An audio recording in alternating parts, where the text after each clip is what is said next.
Now this is my question. আমি জানি না কে কার রোজা কবুল হচ্ছে, আমি বলতে পারবো না যে সিগারেট খোর, গাঁজা খোর, ইয়াবা খোর, নেশা খোর, জেনা খোর, সুদ খোর, ঘুষ খোর, বাবা মায়ের সাথে অন্যায়কারী, বাটপার, চিটার, দুর্নীতিবাজ, জালেম, অত্যাচারী, মিথ্যাবাদী কার রোজা কবুল হচ্ছে না হচ্ছে আমি জানি না, আমি বলতে পারবো না। It's not possible actually. আমার তো নিজেরই কবুল হচ্ছে কিনা এটাই আমি জানি না, মানুষেরটা কেমনে কবুল। But I am asking you individual, আমি শুধু আপনাকে প্রশ্ন করতেছি টু আস্ক ইউ ওন।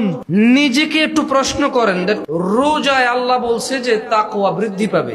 তাকওয়ার বাংলা অর্থ দুইটা হয়, সুন্দর অর্থ হচ্ছে আল্লাহ ভীতি এবং আল্লাহর প্রতি আস্থা, আল্লাহর প্রতি ভয় এবং ভালোবাসা। তাকওয়ার দুইটা অর্থ। শুধু আমরা আল্লাহকে ভয় করি না, আমরা আল্লাহকে ভালোবাসি। আমরা যে আল্লাহকে ভালোবাসি এর সাক্ষী আল্লাহ নিজেই দিচ্ছেন, এবং আল্লাহকে ভালোবাসা উচিত। এতে কোনো এই ওয়ার্ডে কোনো ত্রুটি নাই যে আল্লাহর প্রতি ভালোবাসা, এই ওয়ার্ডে কোনো কি নাই, ত্রুটি নাই। কারণ আল্লাহ বলছে কুল ইন কুনতুম তুহিব্বুনাল্লাহ, ও মুহাম্মদ বলুন এদেরকে তোমরা কি আল্লাহকে ভালোবাসো। দেখছেন আল্লাহ বলতেছে, তার মানে ভালোবাসা